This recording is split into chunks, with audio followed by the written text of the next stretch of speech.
My name is Kelly Brook, and I'm 43 years old. I don't have any kids from my second marriage.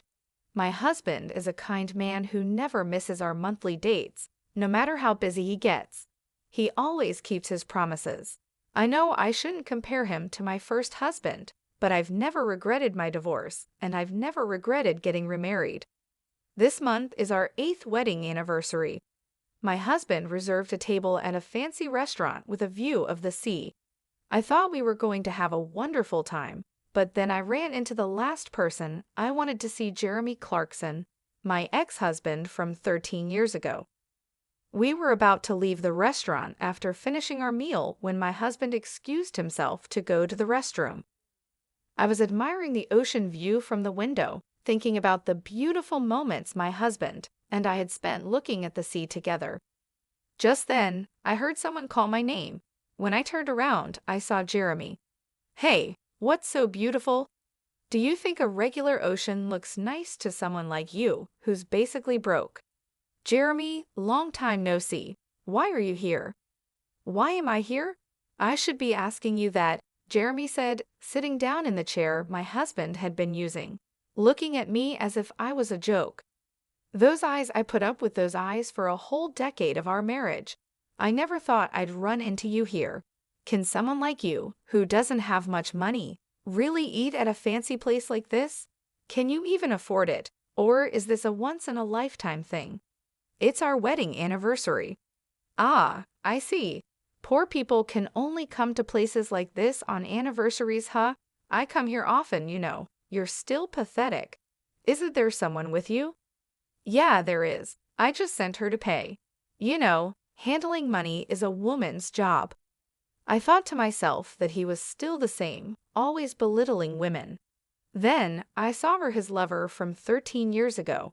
She had aged quite a bit. Her beauty was half of what it used to be, and she looked worn out from life.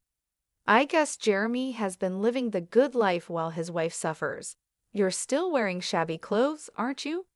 Aren't you embarrassed to dress so poorly? Talking to such a terrible man like him makes me feel sick. I turned my eyes toward the restroom, hoping my husband would return soon, and there he was. He had been watching us for a while as I was talking to another man. Seeing the confusion on my face, he approached us. "Excuse me, do you need something from my wife?" "Your wife? This woman is your wife." "Yes, what do you need?" "You also look poor.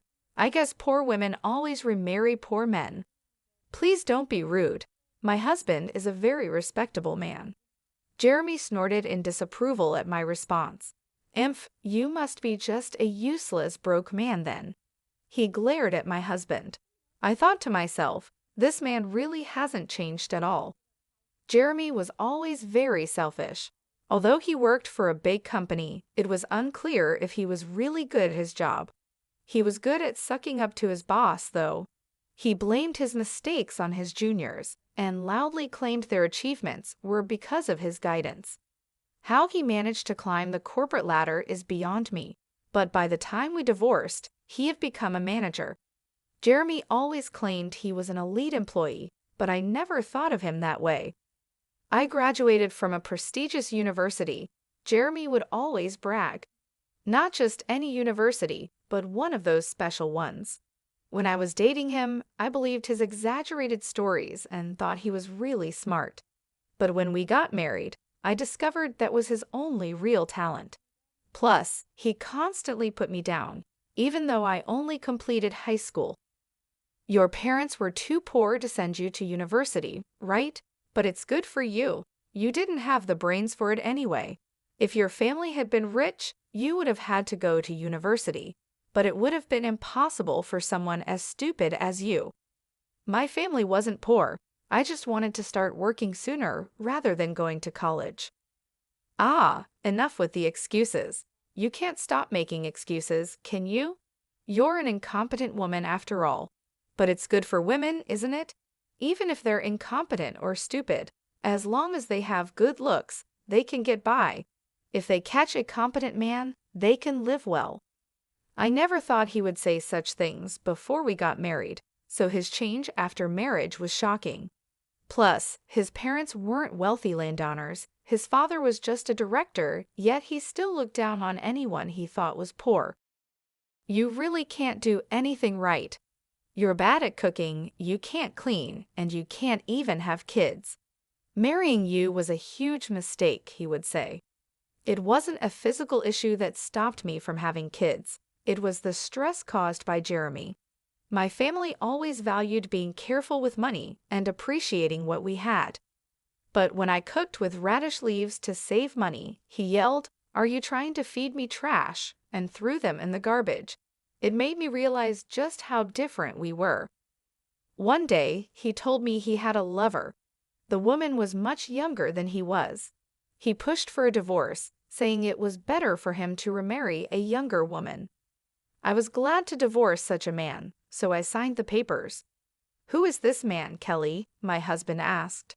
"He's my ex-husband, Jeremy Clarkson." "Oh, I see." I had already told my husband about everything Jeremy had said and done to me. It had been a painful 13 years, and I had shared it all with tears. My husband just listened quietly and finally said, "Let's be happy from now on." "You really dared to marry a woman like her? Since you're marrying someone from a poor family, you must be broke too," Jeremy sneered. "Well, maybe, maybe not." "Of course you are. So you're also a broke man, huh? Marrying a poor person means you're broke too, am I right? But why did you divorce such a wonderful person?" "Wonderful? Your eyes must be fooling you. Truly wonderful means having a beautiful wife like mine." He pointed to his wife, who stood there looking embarrassed. "Is that woman your wife?" "Yes, she's beautiful, isn't she? She's actually my boss's daughter." Marrying the boss's daughter definitely helps one climb the career ladder faster. Marrying a broke woman like you probably means you're just a regular employee. Too bad. "A regular employee? I haven't heard that in years," I said. "What are you trying to prove? A low-class guy marrying a low-class woman? It just means you'll both be broke for the rest of your lives. And you think you deserve to eat in a fancy restaurant like this?" "This level of restaurant isn't a problem for us," my husband calmly replied. "Yeah, sure, if that's what you think," Jeremy scoffed. Just then, a waiter passed by, and my husband pulled out a black card, instructing him to settle the bill. Jeremy was surprised by the card, but tried to hide it, snorting again.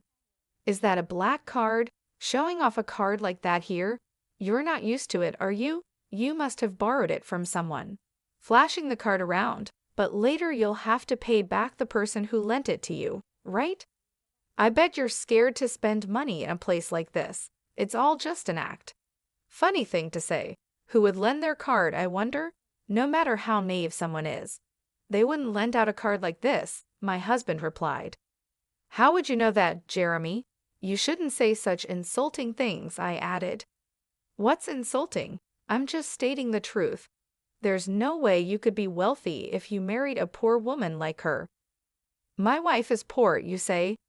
"Yes, that's right. Her family's place is a rundown, one-floor home. You know that, right? Or maybe you were too embarrassed to visit her home, so you went to a family restaurant instead." Meeting her parents at a family restaurant for a marriage proposal is unheard of, but for poor people like you, it's probably normal. "A family restaurant, huh?